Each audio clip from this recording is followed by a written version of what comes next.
الله أكبر الله أكبر الله أكبر لا إله إلا الله الله أكبر الله أكبر ولله الحمد الله أكبر الله أكبر الله أكبر لا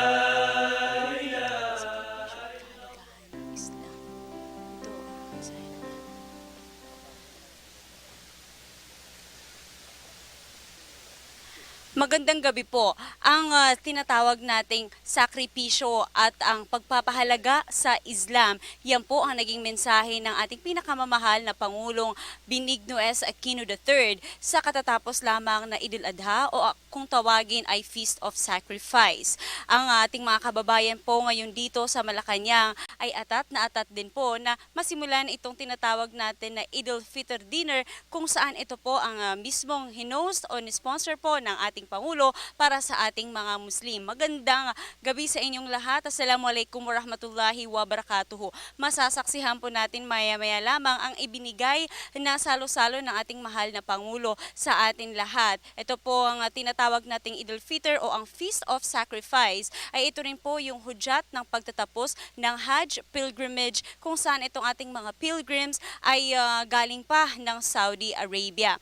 Sa inyo pong nakikita ngayon sa loob ng Rizal Hall ay nagtitipon-tipon na po ang iba't ibang mga dignitaries, ang mga VIPs sa loob na kasama na rin po ang pangunguna ng NCMF, ang secretary nila, si Secretary Yasmin Busranlao. Nakikita nyo rin po ngayon sina Tito Soto, ang ating senator, at mamaya rin po ay dadaluhan din dito ng iba't iba pang mga senators, mga iba't ibang mga mambabatas at syempre po iba't ibang mga importanteng tao rin po sa Muslim communities. Kung ating pong iisipin, ano nga ba itong Hajj? Gaano nga ba ito kaimportante sa ating lahat? Ang Hajj po para sa amin sa mga Muslim, ito po ay napaka-importante dahil ito po yung pag-alala dito sa pagbibigay ng sacrifice ng ating Prophet Abraham kung saan sinakripisyo niya ang kanyang promising son na si Ishmael. Si Abraham po 80 years old na po siya nang siya po ay mabigyan ng anak. At biglang dumaan po sa kanyang panaginip ang iba't ibang mga nais na mga challenge. Kumbaga, ito po ay pagpapakita po ng Allah Subhanahu wa Ta'ala ng isang trial na kumbaga ito ba ay kanyang kayang gawin. Hindi po niya ito naalala na ang nais pa lang ibigay ng Allah Subhanahu wa Ta'ala na napakalaking challenge sa kanya ay ang pagkatay sa kanyang sariling anak na ito'y pugutan siya ng ulo.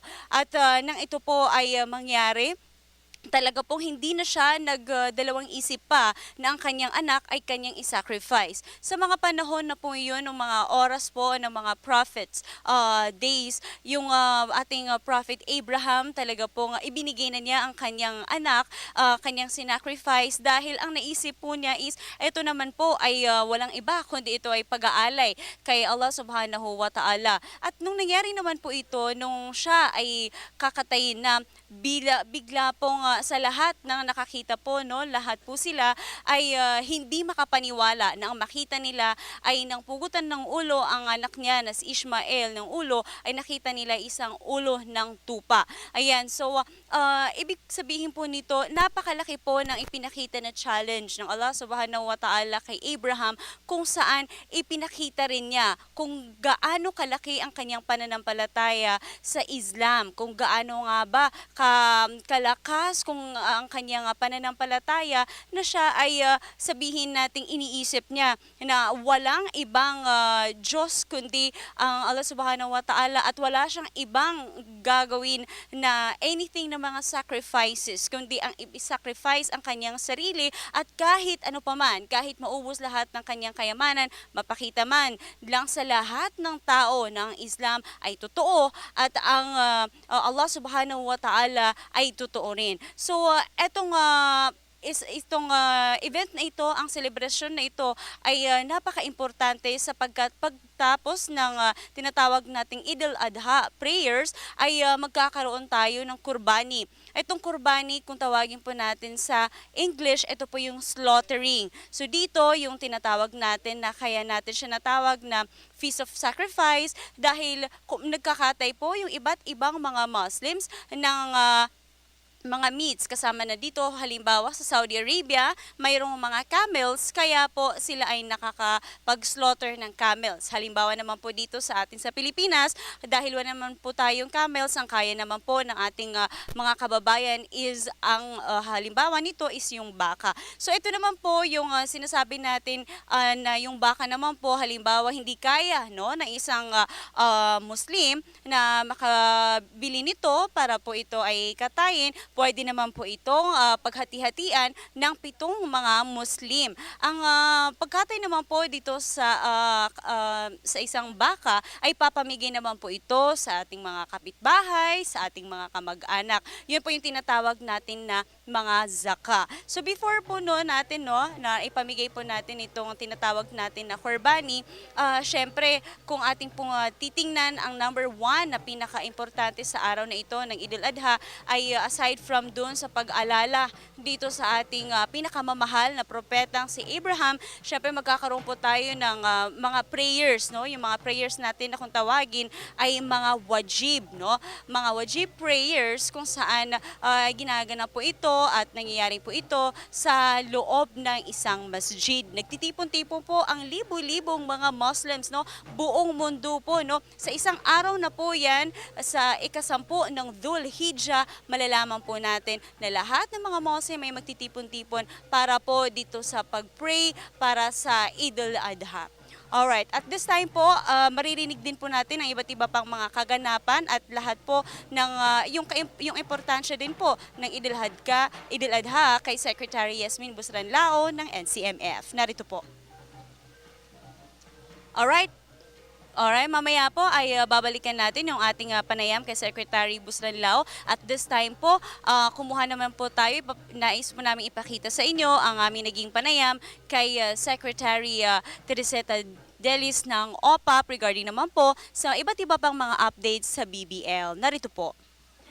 Okay, ma'am, with our theme today that nation build... Take 2. Ma'am, with our theme today that it's peace and unity towards peace. Wala na.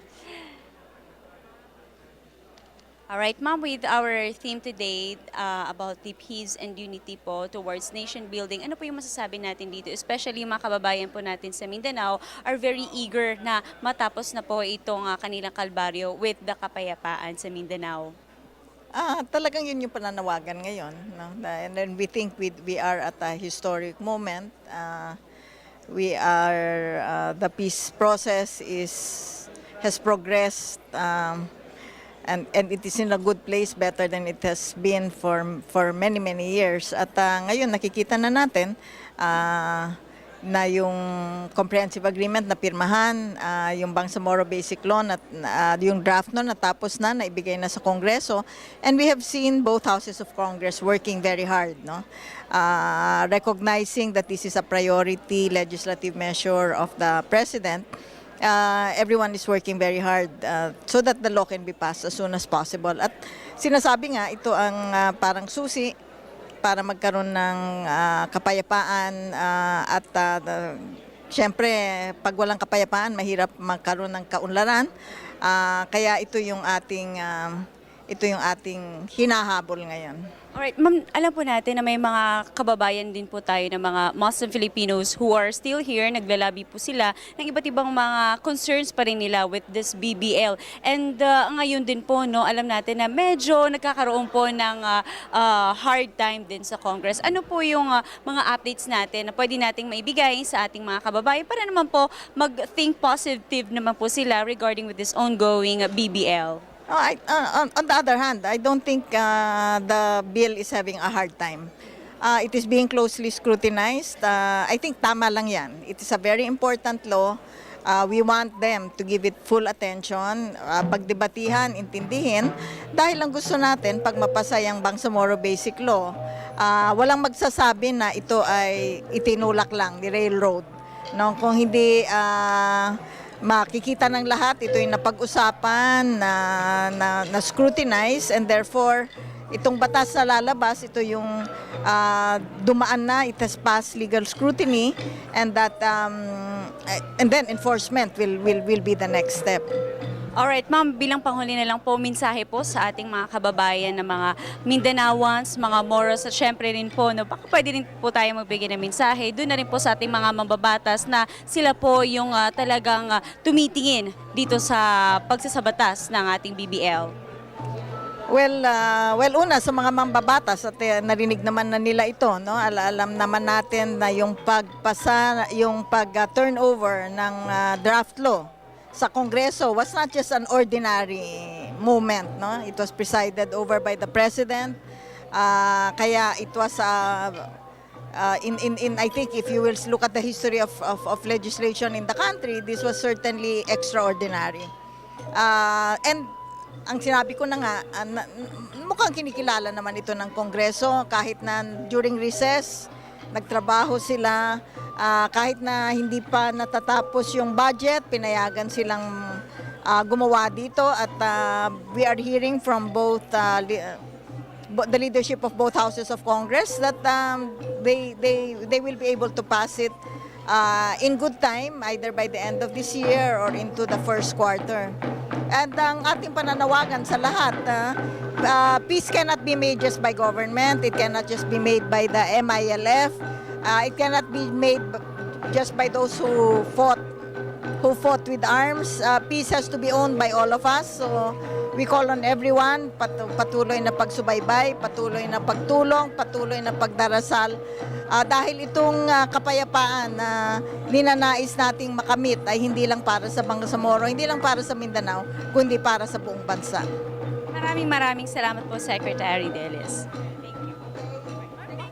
Ayan, peace and unity po, napaka-importante po ng mga salita niyan, especially po sa atin sa Mindanaoans dahil ang inaasahan po natin talaga is yung pagkakaisa at syempre po yung kaunlaran na yan po yung isinusulong ng BBL sa mga panahon na ito. Yan po yung tinututukan talaga ng ating mga kababayan, hindi lang po dito sa atin sa Mindanao, kundi dito na rin po sa loob ng ating bansa. Atin lang pong balikan kung gaano nga ba kahalaga itong Idul Adha. Ang Idul Adha po ay ginugunita, 4 na araw po yan. Pagkatapos po ng pinakaunang araw kung saan yan po yung tayo ay nagdarasal sa masjid kasama ang ating mga pamilya. Ang pagdarasal naman po ito ay hindi lang po basta-basta ang ordinaryong pagdarasal. Ito po ay isang wajib at ito rin po pagkatapos din po ng pagdarasal ay nagkakaroon po ng kutba or sa English po ito po ay sermon. Pagkatapos po ng kutba, ng pagdarasal, lahat po ng ating mga kapatid ay syempre po mangungumusta sa kanilang mga pamilya at syempre nandiyan po yung paghihingi ng tawad. Nandyan po yung lahat ay, yung sabi nga natin, yung iba hindi pa po medyo maganda ang kanilang pakikitungo sa kanilang mga pamilya o mga kaibigan. Sa araw na po ito, napaka-importante po ang paghihingi ng tawad. Isa pa po dyan yung sinasabi nating mas blessed po kung halimbawa galing po kayo ng masjid tapos uuwi naman po sila, ang ating mga kapatid po na mga Muslim ay mas maganda raw po na kung saan sila dumaan nung papunta sila ng masjid ay iba naman po ang kanilang daanan kapag sila ay babalik sa kanilang kanya-kanyang mga tahanan. Dito po sa araw na ito, salo-salo po ang lahat ng mga Muslims at ang kanilang mga pamilya sa pagdiriwang ng araw na ito. Kanila pong ipinapakita sa buong mundo na ang Islam ay talagang para sa pagkakaisa at kaunlaran. Lahat po ng ating mga kababayang Muslim din sa araw na ito ay nakikita natin na kumbaga kung may mga nangyayaring man na hindi magandang pakikipag-uusap sa kanya-kanyang mga kasamahan sa araw na ito, naku, wag po tayong magtaka na sila po ay biglang nagkukumustahan, sila po ay nagyayakapan, sila po ay nagingiyan ng kapatawaran sa isa't isa. Dahil nga ang araw na ito, ang napaka-importante ay ang pag-alala sa Prophet Abraham. Yan. Sa English po, tinatawag po natin siyang Prophet Abraham, ngunit sa Arabic naman, tinatawag po natin siyang Prophet Ibrahim. Ayan, sa kanya pong pag-alala din natin, no, yung sinasabi natin na may ginagawa tayong pagbibigay ng mga meat, no, yung kurbani. Yan, ang sinasabi po natin dito, 1/3 ay ibibigay po natin yan sa ating mga kapitbahay, mga kaibigan, ayan, para po makuha natin yung balas or yung grasya. At syempre po, yung ating mga anak, yung ating mga kapatid, kasama po natin silang, mas ipinapaintindi po natin sa kanila, bakit nga ba napaka-importante ng araw na ito sa lahat ng mga Muslims. Ang pinaka hindi po natin makakalimutan sa araw na ito ay kasabay po natin lahat ng mga nag-hajj sa Saudi Arabia na nagtapos na, no? Bumaba po sila, pagkababa po nila sa tinatawag natin na Mount Arafah or yung yan po yung inaakyat ng lahat ng mga hajj, kung kaya po nila, inaakyat po nila yan at yun po ang hudyat na tapos na nga ang Hajj pilgrimage. Marami po yung mga naging aktibidad ng ating mga pilgrims. Gaya po mamaya nang ipapakita po namin sa inyo na aming naging panayam kay Secretary Yasmin Busranlao na mamaya po bibigyan niya po tayo ng insight dun sa mga pangyayari rin sa Saudi Arabia dahil kasama po siya sa mga nag-Hajj. Ayan. Yung mga first batch po ng Hajj, nagsiuwi na rin po sila nitong October 9 lamang po at lahat na po ng mga nag-Hajj ay expected na po sila na babalik sa ating bansa dahil ayon nga po sa ating secretary ay ang kanilang visa ay valid for only 30 days. Yung iba naman po, sabi nga ni secretary is tatagal actually itong Hajj pilgrimage yung lahat ng mga ginagawa ng isang debotong Muslim into a week. Yan. Pero yung iba po ang nangyayari lang naman is dahil marami silang mga ginagawang mga activities, marami silang mga practices na ginagawa, mas mainam po na gusto nila na mauna sila doon or magpahuli sila as first or last batch na mga magsisiwe at pupunta ng mga Hajj pilgrimage. Marami po yung mga naging kwento rin ng ating mga Hajj pilgrims. Yung iba po, nakikita po natin na nag-share din sila na binabahagi rin po nila ang kanilang mga experiences doon sa Saudi Arabia. Nandiyan po ang, syempre, ang kilala po natin ang Facebook halimbawa at syempre tinatawagan din po nila ang kanilang mga pamilya para ipamahagi ang kanilang mga naranasan doon habang nangyayari itong pilgrimage na ito. Marami po yung nasabi halimbawa ni Secretary Yasmin Busranlao nung siya po ay ating nakapanayam dahil isa po nga sa kinatatakutan natin is yung Ebola virus na baka nga po mamaya mayroon na isang carrier na isang Hajj pilgrim. So yan po yung talaga na mga inasikaso nila na wag sana mangyari ito. So far, according kay Secretary Yasmin Busranlao, negative naman po ang lahat ng ito. Mayroon lang po siyang kinonfirm din sa ating kanina na may isa nga po, no, of all the thousands pilgrims, may isa po na sumakabilang buhay na, hindi naman po ito sa sakit or kung ano pa man, but ever since po na pumunta siya ng Saudi Arabia, alam naman daw po niya at ng kanyang pamilya na siya po ay hindi maganda ang kanyang karamdaman. Pero mas ginusto pa rin po daw nila na pumunta sila doon sa Saudi Arabia dahil kung sakasakali man ay magiging mas banal, no, ang kanyang pagkalibing doon at syempre mas mahalaga na nandun siya for the day ng sa isang buwan ng Eid al-Adha celebration. Dito po sa ating bansa, yung paggunita naman po natin ng Eid al-Adha nakakatuwa dahil sa ating pong mga Pilipino, mahilig po tayo talaga na maglagay ng titulo sa ating mga pangalan. Halimbawa po, yung kung ikaw ay isang doctor, isang attorney, talagang tinatawag kanila na attorney or doctor. Ngayon naman po, yung ating mga Hajj pilgrims, no, mahilig din po natin sabihin na kung ikaw po ay isang babae, nais mo rin pong tawaging isang hajja. At kung ikaw naman po ay lalaki, gusto ka rin pong tawaging isang haji. Dito po sa ating bansa, napakasarap ipagdiwang ang Eid al-Adha dahil tayo mga Pilipino, likas na sa atin yung maging hospitable tayo at syempre mapagmahal po tayo sa ating kapwa. Nariyan na po yan. So, ang nangyayari po dito talagang yung sinasabi natin na practice na visitation, talaga pong ito ay nangyayari. Nagagawa po natin ang visitation na ito po sa ating mga kababayan. Alright, at this time po, ating pong silipin ang ating naging panayam kay Secretary Yasmin Busranlao ng NCMF. Alright, ma'am, kararating nyo lang po. Alam po natin, nagaling po kayo ng Hajj. So how does it feel po na this is your first time being the secretary ng NCMF, na sinamahan po ninyo sila, hindi po ba kayo nahihirapan? Ano po yung naging assessment niyo dito?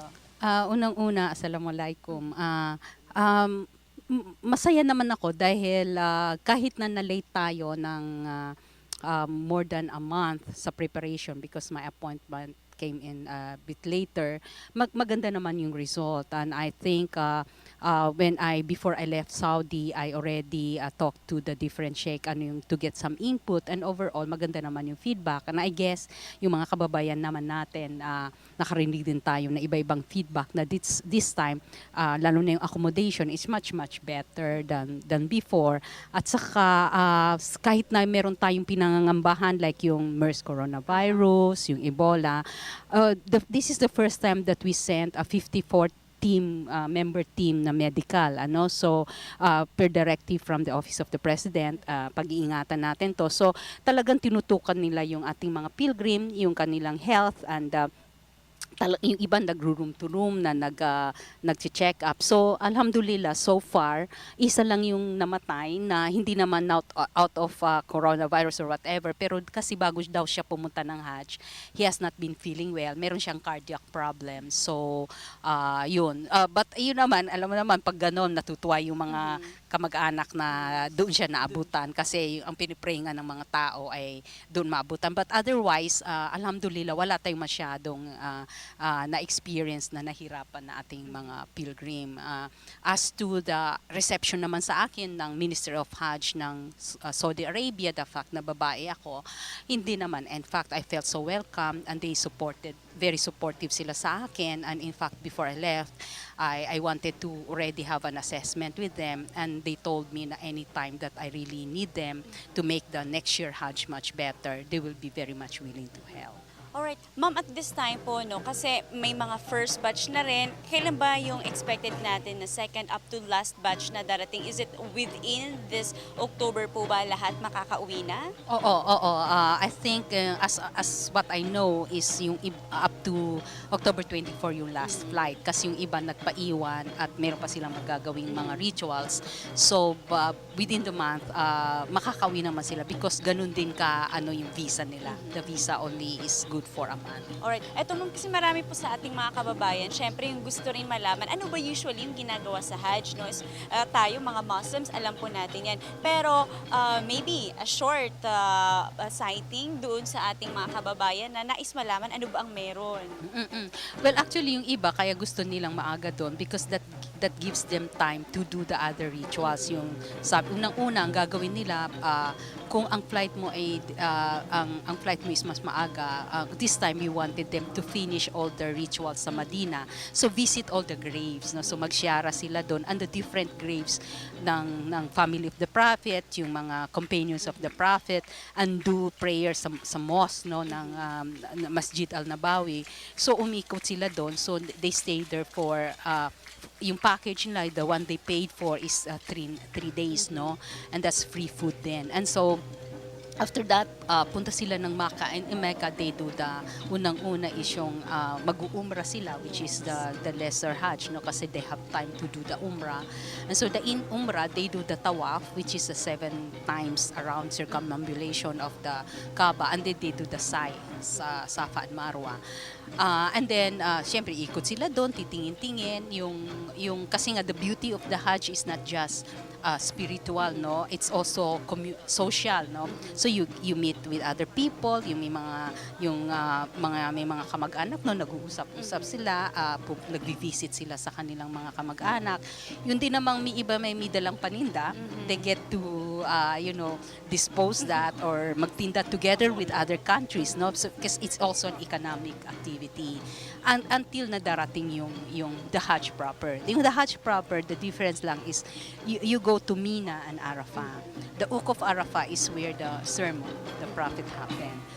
So the Hajj is really the what you do in the Umrah, which is the Kaaba, the Tawaf and the Shiara, plus the stay in Mina, in Arafah and Musdalifah, and then the stone, yung pag-ano ng stone sa Jamarat, no?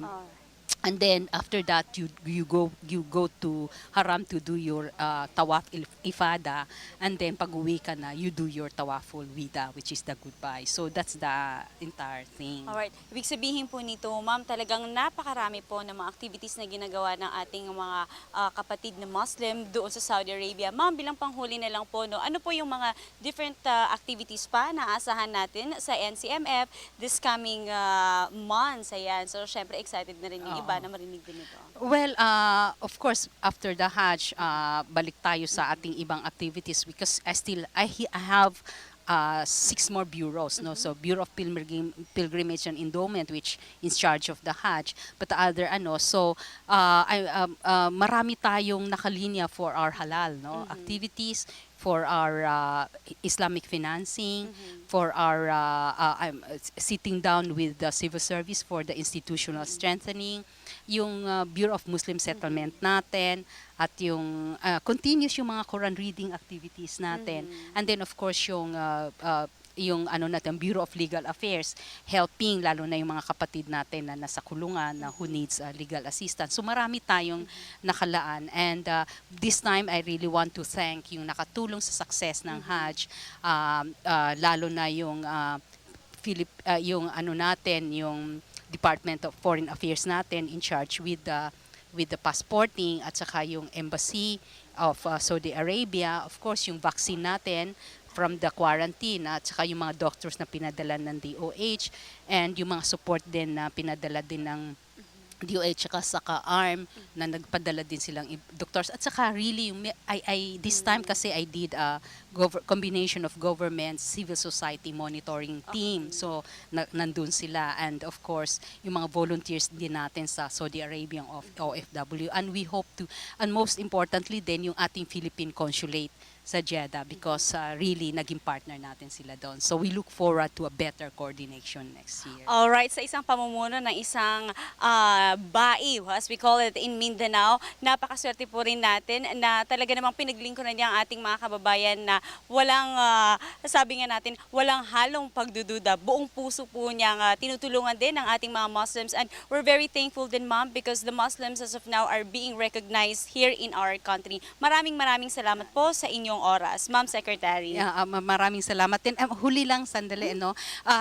Hindi ko mapalagpas. So this year, ang swerte-swerte ko, because this is what we call the Haji Akbar. Haji Akbar is the big Hajj, traditionally considered called big Hajj because the Ukuf happened on a Friday.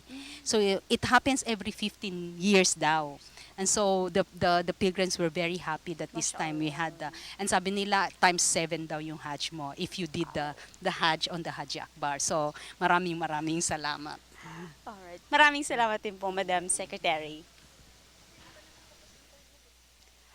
Alright, nakikita na po natin ang ating mga kababayan dyan sa loob ng Rizal Hall na sila po ay nagtitipon-tipon na, hindi na po sila makapaghintay para po sa ating Pangulo. Siyempre magbibigay po siya ng isang mensahe kung saan sa gabing ito napaka-importante nito sa lahat ng mga Muslims na ipagdiwang ang araw na ito kasama ang ating Pangulo, kung saan ina-identify mismo, nire-recognize mismo ang Eid al-Adha, pati na rin ang Eid al-Fitr dito sa ating bansa. Kung ating pong naalala, ang Eid al-Adha po ay ginunita noong October 4. Pero ang ating ibinigay po na holiday sa buong bansa ay October 6. Ito po ang ipinasa ng NCMF sa ating Pangulo, at siya naman po ang mag-aaproba nito, kung saan siya po ang mag-aaproba na ito po ay isang holiday na nga sa kung anuman ang magiging araw na isasuggest ng NCMF. Sa ating pong naging experiences, no, dito sa Metro Manila, well, dalawa po yung ating naranasan dito.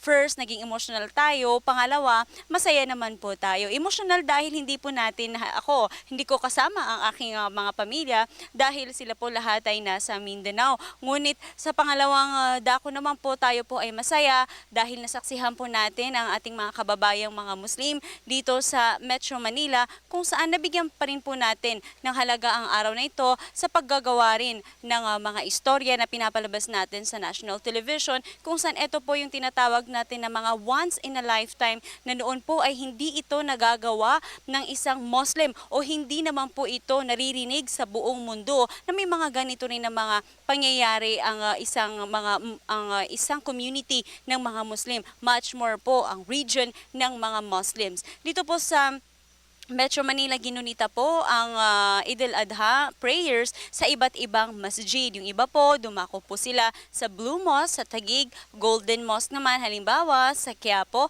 At yung iba naman, halimbawa ako, tumungo naman po ako sa Green Hills kasama ang aking mga kamag-anak roon. Ang nakakatuwa po dito after po ng paggunita po ng prayers at syempre po yung pakikinig ng kutba, ang after naman po dito ay ang pagbisita sa ating mga kababayan, especially yung ating mga kamag-anak, bibisitahin po natin sila dahil yun po ang source ng pinakamalaki yung mga balas, o kung sabihin natin is yung mga blessings. Mas blessed po ang bawat mga Muslims sa pagbisita ng kanilang mga kamag-anak sa araw na ito at makipagsalo-salo na rin. Inaalala po natin dito, ulit-ulitin po natin, inaalala po natin dito is yung gaano nga ba kaimportante ang Eid al-Adha sa lahat ng mga Moro Muslims. Sa mga taon po ito, sa mga panahon po ito, napaka-importante po ng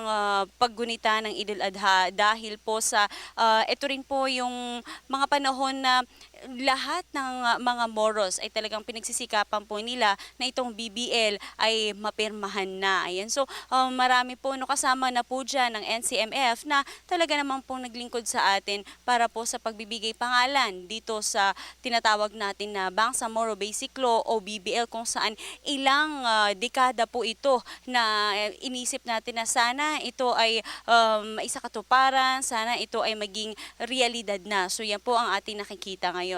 Ang NCMF po, kung ating, yung sa iba na hindi pa po nakakaalam, ang NCMF, yan po yung nag-iisa po yan na agency, government agency sa ating bansa, na siya po ang naglilingkod sa lahat ng mga Muslims. Buong Pilipinas, sila po yung number one. Halimbawa, kung may mga katanungan po tayo, ano na po yung mga activities, yung ano na po yung mga updates natin sa ating mga kababayang mga Muslims, sila po yung number one na nagka-cater dito. Sila po yung number one na nagsiservisyo sa lahat ng mga Muslim sa ating bansa. Isa na po rin kasi ang napakalaking event nila is yung Hajj. Dahil po ang Hajj na ito, sabihin po natin halimbawa yung visa. Ang visa na po yan ay hindi naman po yan inaasikaso sa ating bansa. Ang visa po ng bawat Hajj. At kung ating pong i-recall, ang Hajj at this time is umabot sila ng almost 6,000. So lahat po ng Hajj pilgrims na yan ay inayos po yan ng Saudi Arabia. Sila po yung nag-ayos ng kanilang visa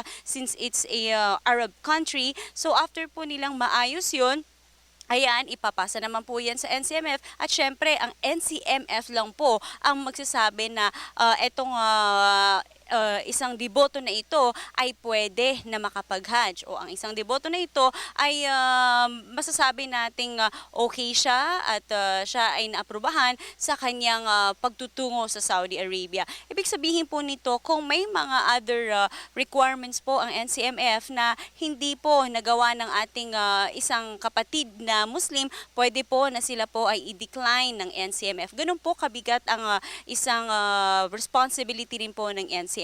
Marami po yung mga activities tulad na lamang po nung nabanggit ni Secretary Yasmin Bustranlao, yung mga Quran reading contest dito sa ating bansa. Hindi po kasi natin na lubusang maisip na etong ating bansa ngayon, known na ito po ay dominated by Christians, ay ngayon po kinikilala din po ang lahat ng mga Muslim sa ating bansa.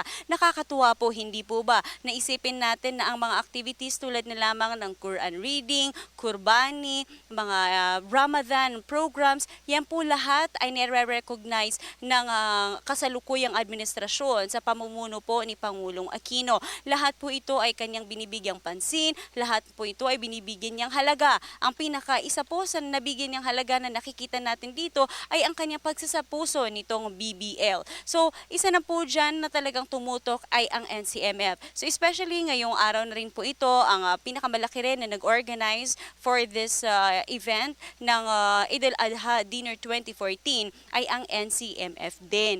Ayan, so si Secretary Yasmin Busranlao po sa hindi pa po nakakaalam, siya po ang kauna-unahang babae na naging secretary ng tinatawag nating NCMF. Sa Islam po kasi, mas importante po, mas mahalaga rin kahit papaano na Muslim po na lalaki yung dapat na mamuno sa isang organisasyon dahil mas importante pa rin na mas nakikita ay mga lalaki, kumbaga sinasabi nating mga frontliner sa lahat ng ating mga ginagawa ay dapat ay mga lalaki. But at this time, luckily, no, nabigyan din ng pag-asa na maipakita rin ng isang babae, no, na meron din siyang kaya. So, sa kasalukuyang administrasyon, nabigyan nito ng pansin at nabigyan tayo ng isang tsansa na maipakita rin natin ang mga kababaihang Muslim ay meron din naman pong na nagagawa dito sa ating bansa. So, marami po kasi yung mga nagtatanong din, halimbawa dito sa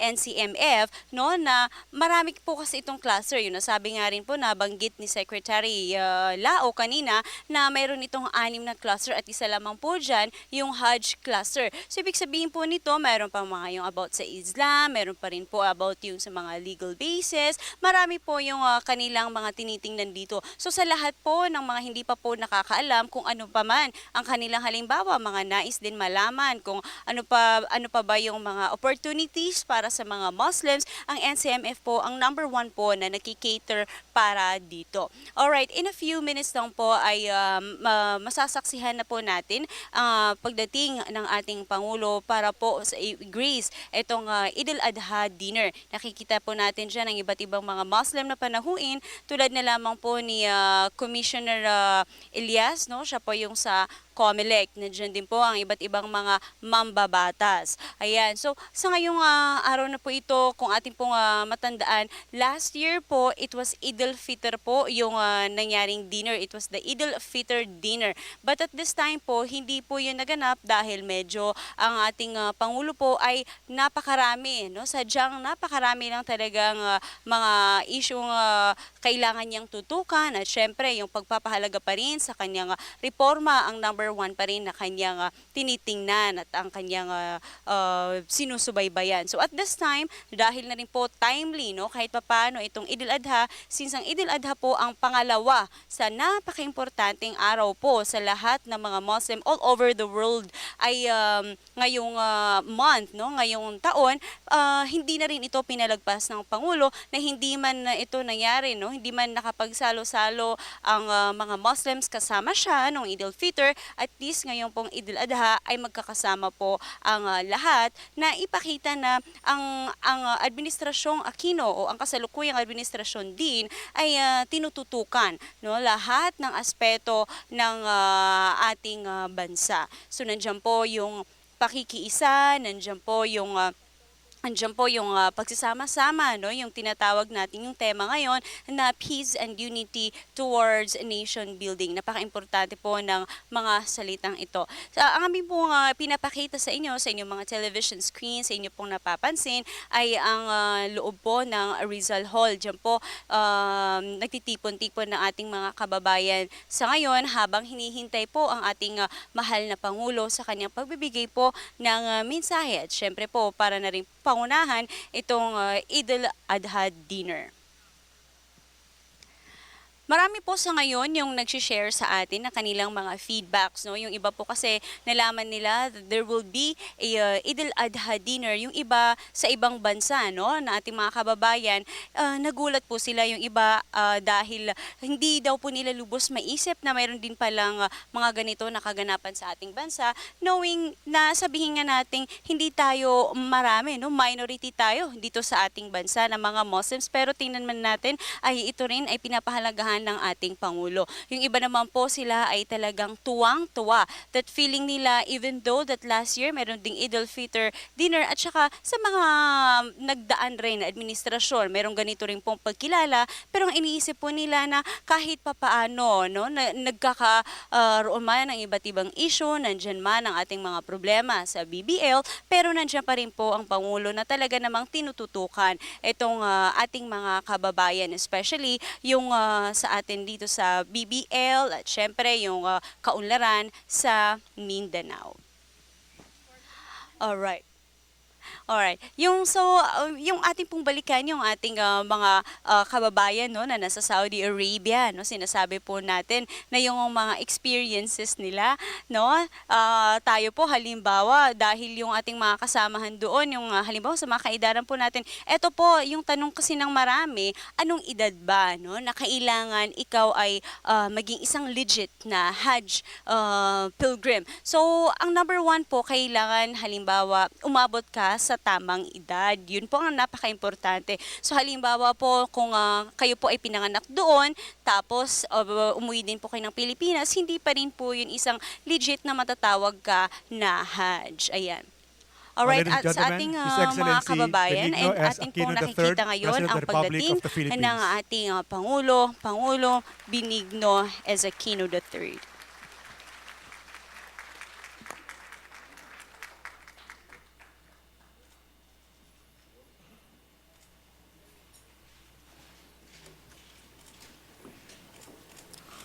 May we call on Imam Ibrahim Moksir to lead the convocation.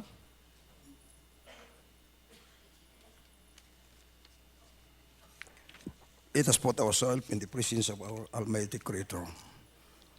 Pagkalarabok mo odoni estedibilakum. Bismillahirrahmanirrahim. In the name of God, the most beneficent, the most merciful. Almighty God, we thank you for allowing us to gather here in this dinner to celebrate the Eid al-Adha 2014 with the theme, Peace and Unity, a toll for nation building. May we apply the theme of this celebration by always striving for unity with the common aspiration of attaining genuine peace, order, and prosperity that is experienced by all. As we all gather tonight in this momentous occasion, may you inspire with a spirit of willingness to submit your divine will, our cause to serve you, our country, and our people. Shower your grace to all of us gathered here. May tonight's dinner be successful, not only in enhancing our friendship and camaraderie, but also to make us effective public servants and productive members of our society.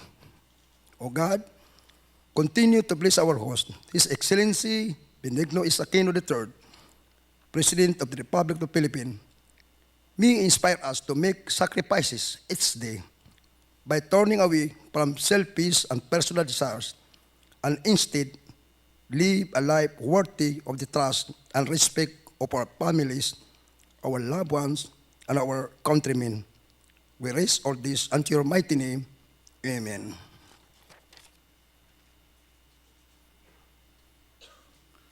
May we call on by Yasmin Busranlao, Secretary of the National Commission on Muslim Filipinos.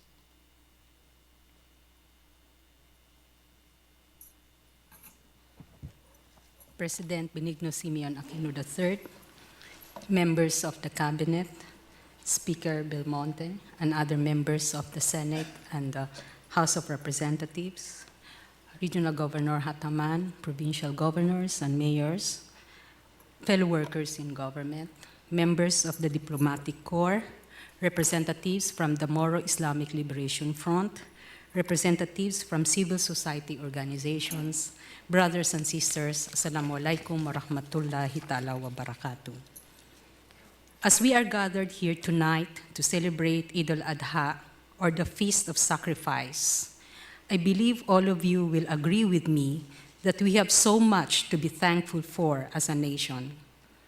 Our President's untiring efforts and sacrifices in steering this country towards the Matuwid na Daan, or right path, or Sirat al-Mustaqim, has borne fruits that will benefit the entire Filipino people, especially the future generations.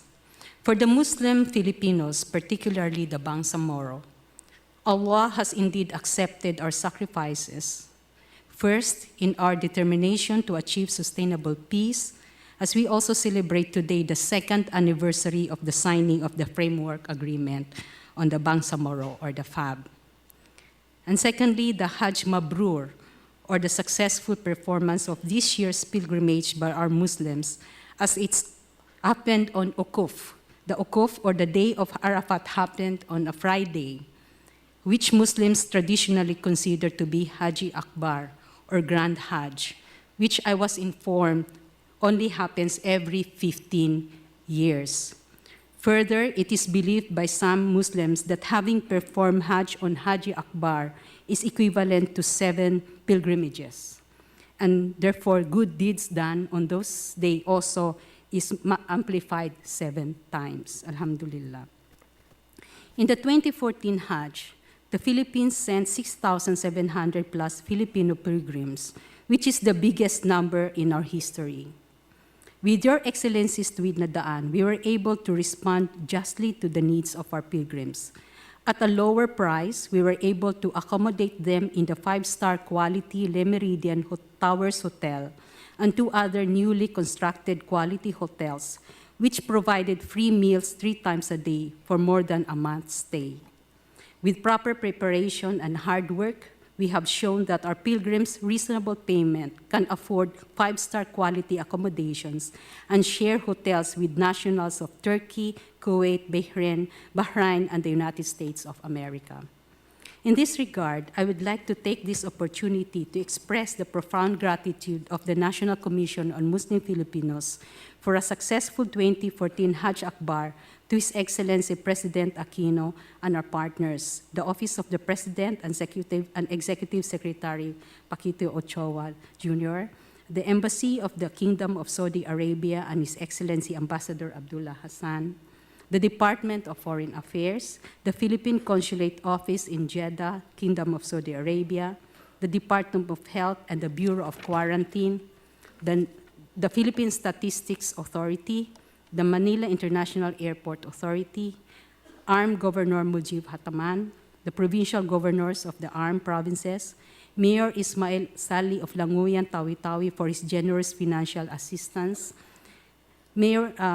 Government CSO Hajj Monitoring Team, medical team and OFW volunteers, and members of the NCMF medical and supervisory teams. For the 2015 Hajj, our preparations have begun even when I was still in Makkah, where I immediately conducted assessment and consultation meetings with the murshids, or sheikhs, NCMF supervisory staff and medical team, and the representatives of the Ministry of Hajj of the Kingdom of Saudi Arabia.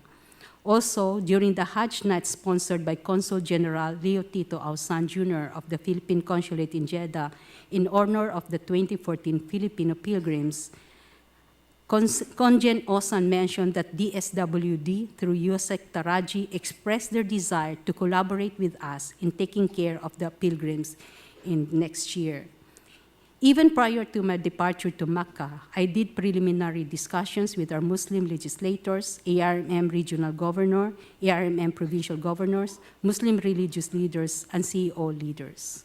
Inshallah, the NCMF will be able to deliver a better, fitting, and meaningful pilgrimage experience to our people. As we usher in the Bangsamoro, we look forward to working together in improving our services and the lives of our people with the future Bangsamoro government. Mr. President, thank you for hosting this dinner. It sends a powerful message of unity and recognition to the Muslim Filipino people. With the emergence of dangerous and radical ideologies, I assure you that the NCMF will work with our religious sector and other government agencies in promoting the genuine Islam of peace and unity. As we continue to work on our mandate on halal, endowment, legal assistance, Sharia, and madrasa, the NCMF will need the full assistance of the Office of the President in bringing these mandates to their ultimate realization. Thank you very much. Assalamualaikum warahmatullahi ta'ala wabarakatuh.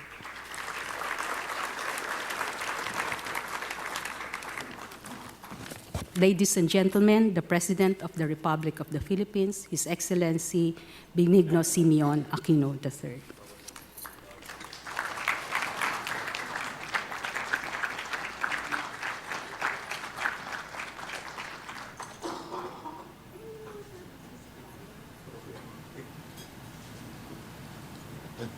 Thank you. Please sit down.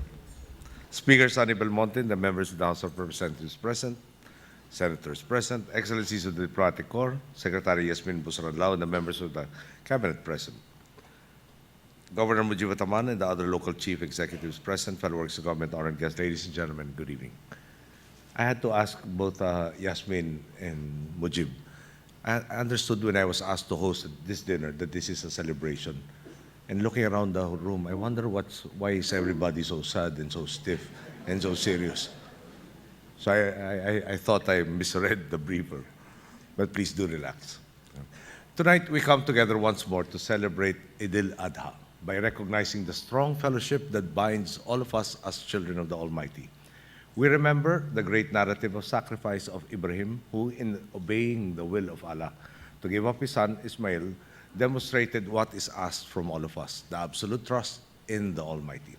This is the essence of Islam, and it is, I believe, expressed more concretely through actions founded on humility, selflessness, and sincere regard for our fellow men. It is this kind of faith that guides us as we tread the straight path towards a shared future characterized by harmony, justice, and inclusivity. This finds expression in the universal call to compassion and charity, the imperative to uplift those in the margins, and the determination to realize peace and progress, not just today, but for generations to come. As Filipinos, we have already begun to make great strides towards this objective. Earlier this year, the comprehensive agreement at the Bangsamoro was signed by our government and the MILF. The agreement contains our collective vision of a Mindanao, finally freed from the shackles of conflict, injustice, and poverty, towards a Mindanao that is indeed the land of promises fulfilled.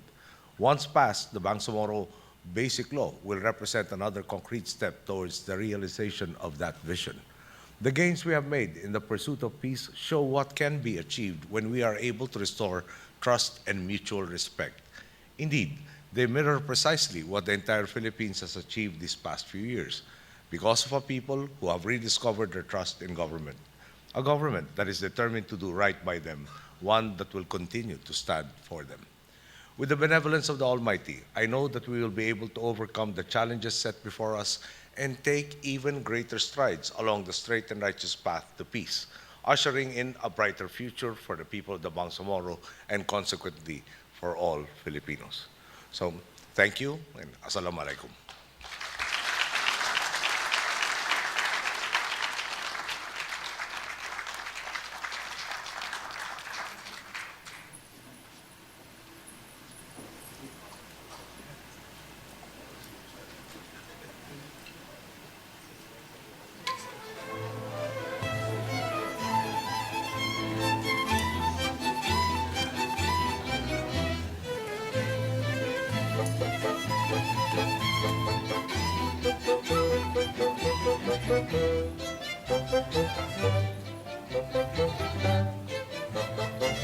Alright, ating po narinig ang ating mahal na Pangulo kung saan nasabi po niya sa kanyang mensahe para sa atin na ang isa sa tinitingnan natin dito is ang peace and progress for the coming generations. Ibig sabihin po nito, no, tinitingnan talaga ng ating Pangulo, pinagsisikapan niya talaga ang pagsusulong ng kaunlaran sa ating bansa. At syempre po para po sa atin, no, dito sa Mindanao, to be specific, napaka-importante rin po ang ating isinusulong na kapayapaan at kaunlaran dahil nga po ang alam po natin marami sa ating mga areas dito sa Mindanao ay mga conflicted areas. Na-mention rin po ng ating Pangulo ang kanyang pagsusulong sa BBL at syempre sa pangunguna din po ito ng iba't ibang mga government agencies, especially po yung CAB. Nung after po masign yung CAB, nandyan na po yung BBL kung saan ito naman po yung talagang tinututukan sa Kongreso. Nais din po ng Pangulo na maging malaya na lahat ng ating mga kapatid na mga Muslims sa loob ng Mindanao sa tinatawag natin na mga conflict o yung mga masasamang karanasan at syempre maging payapa ang ating bansa at ang pinakamalaki dyan ay maisulong natin ang pagmamahalan at pakikitungo natin sa isa't isa. Ang pagsusulong po natin ng kapayapaan sa tulad na lamang po ng sinusulong natin na BBL, hindi po ito para lamang sa lahat ng mga Muslim sa buong Pilipinas, kundi maging sa labas ng bansa. At isa na po riyan ay itong ating pagbibigay halaga rin, hindi lang po sa ating mga kapwa Muslim, kundi sa lahat ng mga Filipinos po na bumubuo sa ating matatag na Republikang Pilipinas. Ako po si Princess Habiba Sarip, nagpapasalamat po tayo sa PTV4 at syempre po sa RTVM. Muli, ito po ang Eid al-Adha Dinner 2014 na pinangunahan po ng ating mahal na Pangulo Benigno S. Aquino III. Maraming salamat po. Assalamualaikum warahmatullahi wabarakatuhu. Mapi agagawir kanulangon.